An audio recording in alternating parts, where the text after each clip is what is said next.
his shadow. तो ये जो है बहुत महत्वपूर्ण है यहाँ समझना कि जितनी भी जो स्टेट्स की बात हो रही है ये समझाने के लिए हो रही है। दरअसल गॉड एक हैं, ये केवल भ्रम की अवस्थाएं हैं जो पैदा की गई हैं ताकि अलग अलग जो स्थितियां हैं, जो अलग अलग गॉड की स्टेट्स हैं वो समझ में आ जाएं। गॉड एक हैं, गॉड वन हैं और वही हैं। लेकिन ये जो अलग अलग बताया है वो आपके हमारे उस स्थितियों को समझने के लिए बतलाया गया है। और जो ओवर सोल से, परमात्मा से पहले डिसेंट होती हैं और उसके बाद में जो एसेंट वाली जो स्थितियाँ होती हैं, जो जीवात्मा से शिवात्मा वाली जो पूरी स्थिति है, तो उसको समझने के लिए ये सारा बनाया गया है और ये हमें जानना ज़रूरी है। मेहर बाबा's Genesis upholds without equivocation both the theory of identitism, Wahad ul Wajud, and the theory of Adaitism. In the chart, The 10 States of God by Meher Baba, it is made clear that it is God alone who plays the different roles, real and imaginary. तो ये God हैं, ये ईश्वर हैं जो कि सारी के सारे रोल जो हैं वो वही प्ले कर रहे हैं, चाहे वो रियल हो या इमेजिनरी। इमेजिनरी के लिए हम यहाँ माया शब्द का इस्तेमाल नहीं कर सकते, प्रभु के साथ कहीं भी माया शब्द का इस्तेमाल नहीं होता है। तो हम ये हो सकता है कि हम इसे भ्रम की अवस्थाएं कहें। The beginning of the God and the end is God. तो जो शुरुआत है वो भी प्रभु हैं, जो अंत हैं वो भी प्रभु हैं। द इंटरमीडिएटरी स्टेजेस के नॉट बी बट गॉड। तो स्वाभाविक है कि जो बीच की अवस्थाएं हैं वो भी गॉड है, वो भी प्रभु हैं। The spiritual dictum of Islamic theory is हवल अव्वल, हवल अख्तर, हवल जुहैर, जाहिर, हवल बातेन। He is the first, he is the last, he is the external, he is the internal.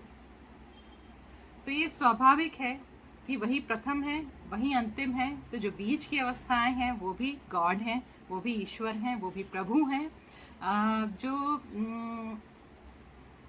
Islamic जो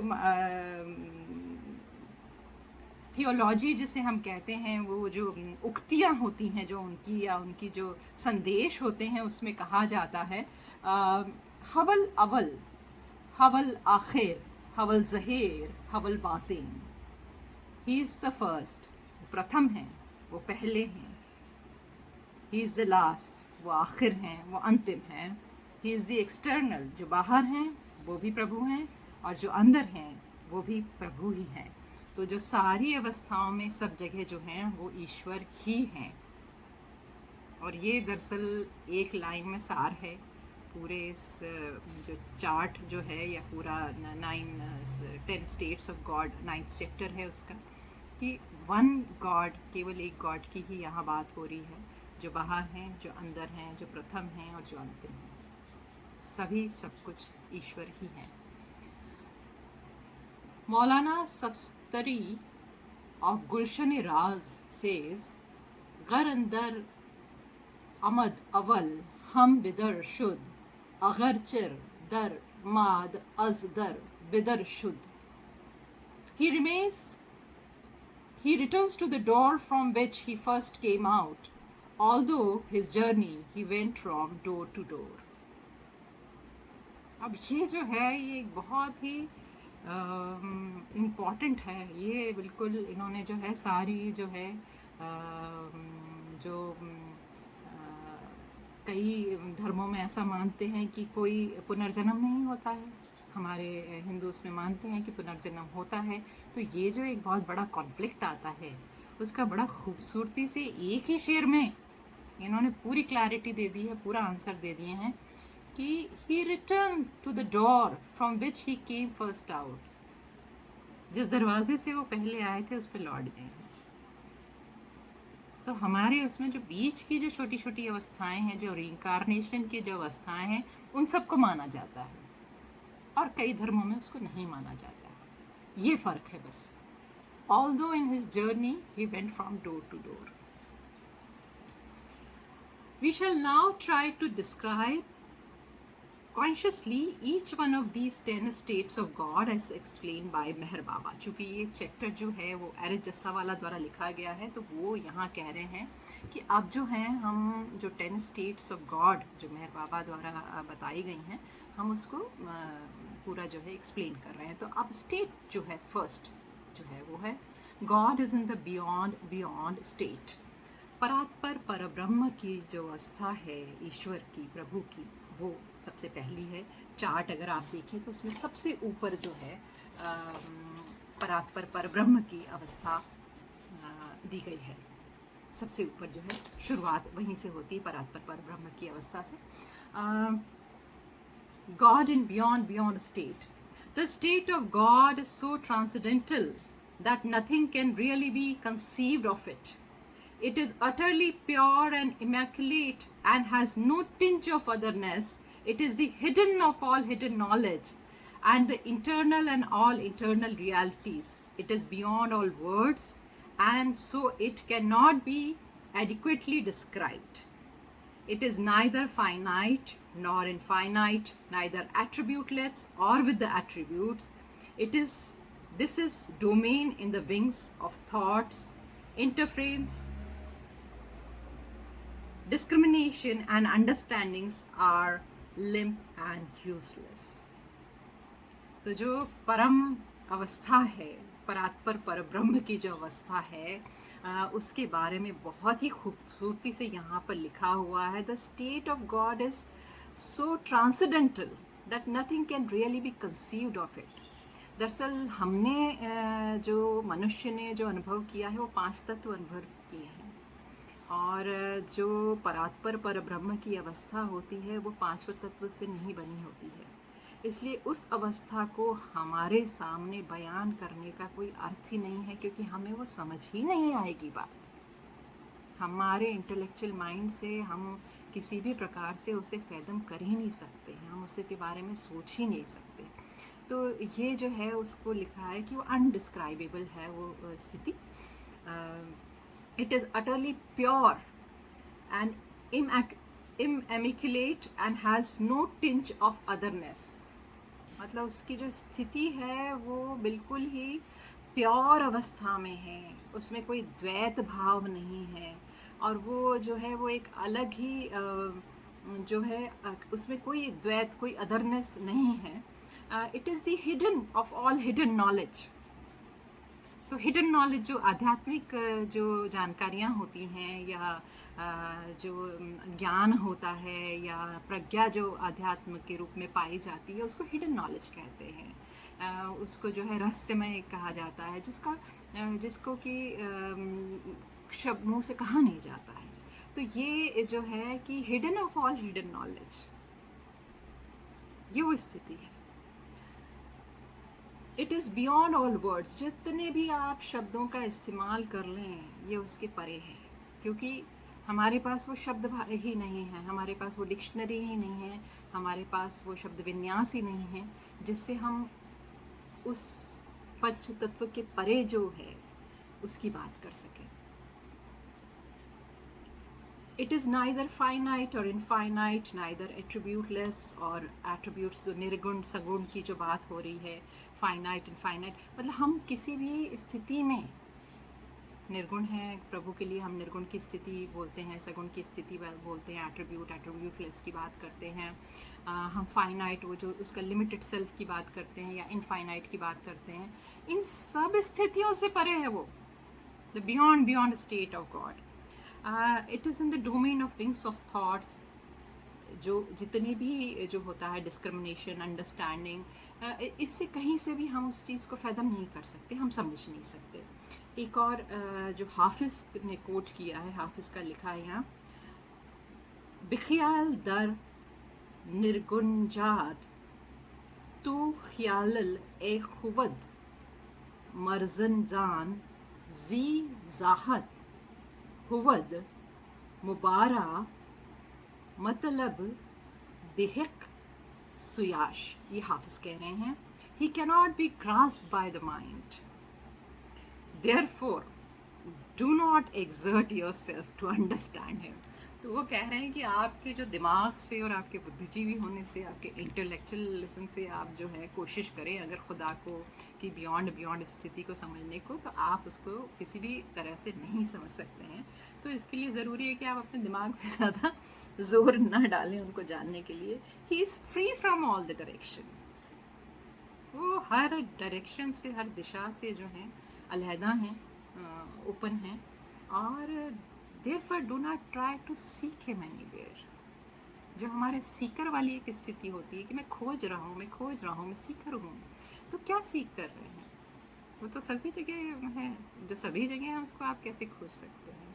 तो ये बात हाफिज़ कह रहे हैं। Meher Baba says that one who has realized this state of God tries to describe it to others.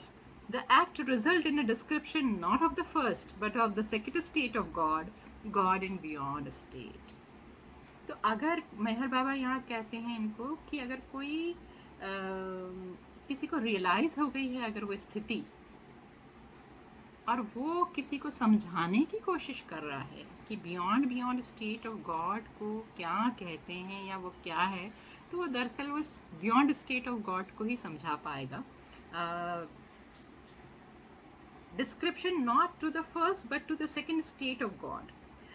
Meher Baba says that when one who is realized the state of God tries to describe it to others, this act result in description not of the first but the second state of God. तो पहली अवस्था तक तो पहुंचना, जानना, उसका description करना मुश्किल ही है, और अगर वो करेगा भी तो वो बियॉन्ड स्टेट ऑफ गॉड की ही स्थिति डिस्क्राइब कर सकता है। It is the eternity of all eternities, azal ul azal, because no eternity can be conceived of it, precede of or follow it. सब eternities जो हैं उसकी eternity because इसको किसी भी तरह से कंसीव नहीं किया जा सकता, इसके बारे में कोई भी सोचा नहीं जा सकता है। here all indication, यहाँ जितने भी इंडिकेशन हैं, यहाँ जितने भी उन्होंने इंडिकेशंस दिए हैं, बतलाया है, आर ब्लॉटेड आउट, मुनक़ता उल इज़हारत, since no other thing exists that can be pointed out or referred to। मतलब ऐसी कोई चीज़ नहीं है जिसको हम पॉइंट कर सकें, जिसको हम रेखांकित कर सकें, जिसको हम पिन पॉइंट करके बता सकें कि ये ऐसी स्थिति होती है बियॉन्ड स्टेट ऑफ गॉड की। तो since no other thing exist that can be pointed out or refer to, ऐसी कोई चीज़ ही नहीं बनी है, कोई ऐसी स्थिति ही नहीं है। दिस प्योर एसेंस ज़ट उल बहत is not aware of anything even itself। The state has been referred to by the Sufis as the वरा उल वरा। ये वरा उल वरा की स्थिति है, सूफीज़म टर्म में इसका इस्तेमाल करते हैं, इसको वरा उल वरा की स्थिति कहते हैं। परात्पर परब्रह्म की जो स्थिति है, गॉड इन बियॉन्ड स्टेट को सूफीज़म में वरा उल वरा कहा जाता है। बाबा यहाँ बतला रहे हैं the beyond state of God, Vedanta call its Paratpar Parabrahm. परात्पर परब्रह्म की क्या स्थिति है वो बता रहे हैं। This is the state in which God is neither निर्गुण एट्रीब्यूटलेस नॉर सगुण विथ एट्रीब्यूट्स, नाइदर निराकार फॉर्मलेस और साकार विथ फॉर्म्स। मतलब जितनी भी स्थितियां हैं जिसे गॉड का हम वर्णन करते हैं वो सारी स्थितियों से परे है ये स्थिति। तो ये यहाँ बाबा बतला रहे हैं कि वो निर्गुण नहीं है, वो सगुण नहीं है, वो निराकार नहीं है, वो साकार भी नहीं है। Of all these principal 10 states of God, the first and the most original state of God is the beyond state of God. तो जो 10 अवस्थाएं हैं प्रभु की, गॉड की, उसमें जो मोस्ट ओरिजिनल, जो मौलिक उनकी अवस्था है वो है बियॉन्ड स्टेट ऑफ गॉड, परात्पर परब्रह्म की अवस्था। When there are no other state of God in the beyond of beginning, only the most original infinite state of God, that is God is a state, prevail as the beyond state of God।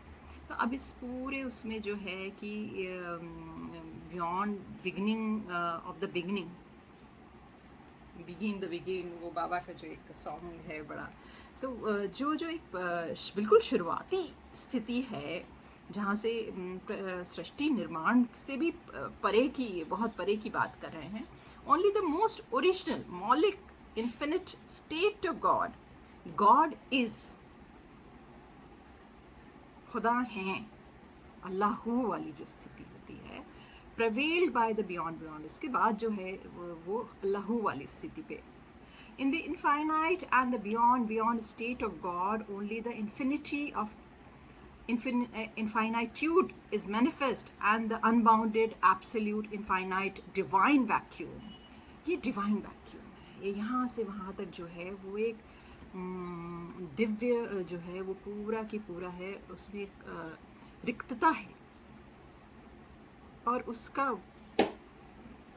ये बाबा कह रहे हैं divine vacuum and the other state attributes and the aspects of God, including infinite consciousness and infinite unconsciousness. तो consciousness और divine unconsciousness दोनों का जिक्र है यहाँ पे, are all latent, मतलब जो भी अवस्थाएं, जितनी भी संभव अवस्थाएं हैं यहाँ लेटेंट है, यानी सुप्त अवस्था में है। तो ये जब सुप्त अवस्था में है मतलब सब है, सब कुछ यहीं समाहित है, लेकिन सब सुप्त अवस्था में, सब लेटेंट है। And nothing that is infinite of the unbounded, absolute, infinite divine vacuum as the everything, and everything also include nothing. तो ये जो है इसमें सब कुछ समाहित है, सब कुछ समाहित है, सब कुछ निहित है। वो गॉड की जो है परात्पर परब्रह्म की जो अवस्था है उसमें सब कुछ समाहित है, लेकिन वो सब सुप्त अवस्था में है। Thus the most original beyond state of God is that the state when one can only say, तो जो most original beyond state of God है उसमें एक जो कहा जा सकता है वो सिर्फ एक ही बात कही जा सकती है, वो है God is eternally and that in this most original state God is neither infinitely nor finitely conscious nor unconscious or self or his own state of infinitude. In this state God is also neither conscious nor unconscious of illusion or reality. तो यहाँ जो है कि उनके बारे में, परात्पर परब्रह्म के बारे में केवल एक ही बात कही जा सकती है कि वो सभी तरह की स्थितियों से परे हैं, वो अनंत हैं, वो इटर्निटी वाली जो बात हो जाती है कि वो कॉन्शियस जो चैतन्य है, जो अचैतन्य अवस्था है, दोनों में ही, और जो असीमित अपरिमित अवस्था है वो उनकी अवस्था है। तो न गॉड कॉन्शियस है ना अनकॉन्शियस है, तो वो ना चेतन अवस्था में है ना अवचेतन अवस्था में है, ना वो इल्यूशन में है ना वो रियलिटी में है, तो ना ही वो किसी भ्रम में है ना ही वो यथार्थ में है। तो ये जो है गॉड की पहली अवस्था है, God in beyond state, God इन परात्पर परब्रह्म की जो स्थिति है वो स्टेट 1 है। और इसको दरअसल ये है कई बार पढ़ने वाला, समझने वाला, उस स्थिति में जाके मेडिटेशन में बैठ के उन चीज़ों को समझने वाली बातें हैं। अब है state 2, God in beyond state.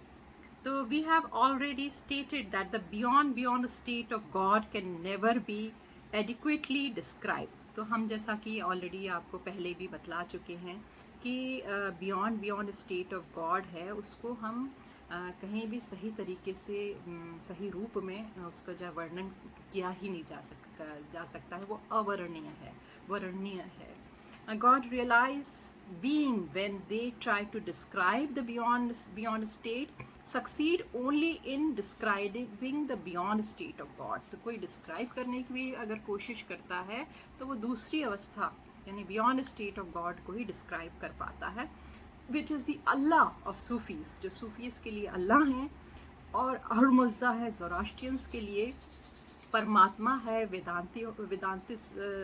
वेदांतिज्म के लिए, और गॉड है फादर और क्रिश्चियंस के लिए और over soul of some philosopher. तो ये जो हैं जो बियॉन्ड स्टेट ऑफ गॉड है, जिसकी हमें थोड़ा सा अगर हम कोई भी डिवाइन सोल अगर एक्सप्लेन करती है तो वो इस स्थिति को एक्सप्लेन करती है। और इसमें बहुत खूबसूरती से दिया है कि सारी जो स्थितियां हैं किसी भी धर्म की हों, बाबा कह रहे हैं ये सब समान उसमें आ जाती हैं। जो परमात्मा की हम स्थिति कहते हैं बियॉन्ड जो है कि अल्लाह, सूफीज़ में इसको कहा जाता है, वही अहुरमज़दा जो है वो ज़ोरास्ट्रियम उसमें कहा जाता है। परात्पर पर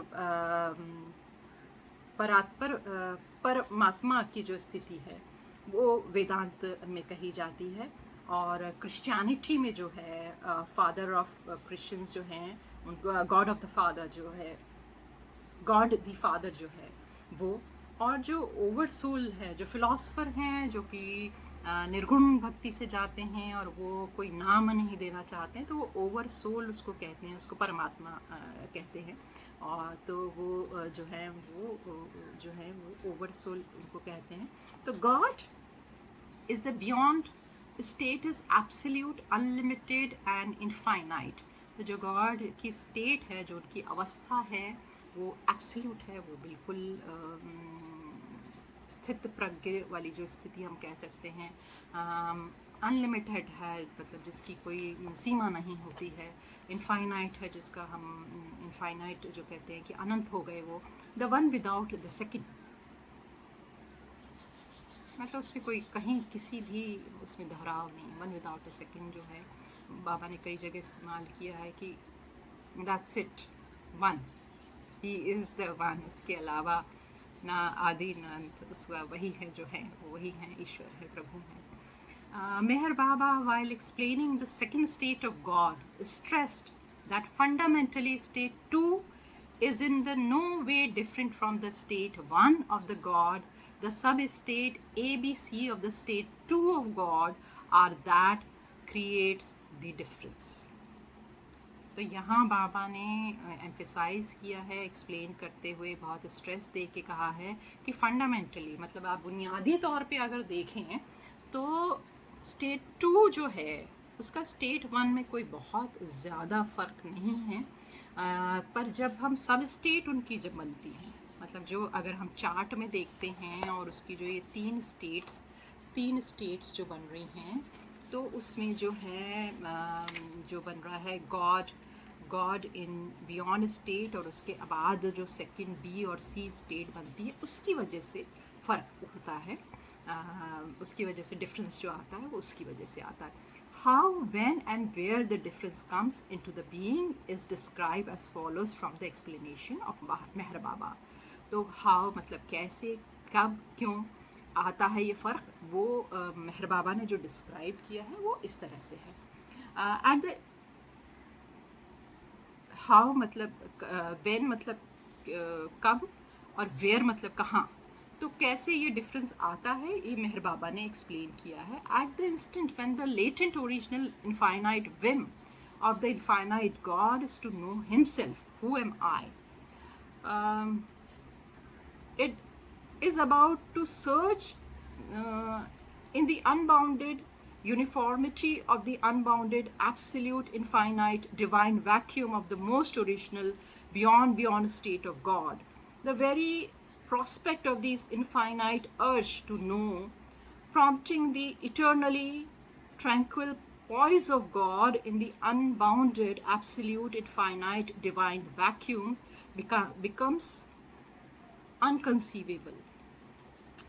अब इसमें जो लिखा है कि एक जो अवस्था आती है, जो ओरिजिनल, जो मूल अवस्था है, जहाँ पर जाकर गॉड को अपने आप को जानने की जो उत्कंठा पैदा होती है, हु एम आई, मैं कौन हूँ वाली जो अवस्था है, वो जब आती है। और उसके बाद में एक जो है बिल्कुल ही एब्सोल्यूट, इनफाइनाइट, डिवाइन वैक्यूम, जो मोस्ट ओरिजिनल जो फॉर्म है बियॉन्ड स्टेट ऑफ गॉड में, वहाँ पे अर्श टू नो, उत्कंठा अपने आप को जानने की वो प्रॉम्प्ट करती है to poise of God the unbounded absolute infinite divine vacuums become inconceivable. तो वो जो है वो उस अवस्था में एक मौलिक अवस्था का जो विचार आना शुरू होता है, एक मौलिक अवस्था का विचार नहीं, एक वो स्थिति अपने आप को बननी शुरू होती है। तो वो एक पॉइंट है जिसको हम पॉइंट भी कहते हैं। But the fact of the in search of the infinite whim, and it is very inconceivability spontaneously bring into being another aspect of God's state, other than the most original beyond state of unbounded, absolute, infinite, divine vacuum, where there is neither prospect or of aspect nor attribute, neither the finite or infinite consciousness, nor the infinite or finite unconsciousness, and where, except for the infinity of God, which is eternally manifest, every other thing is latent, including the infinite whim and the consequent infinite urge to know.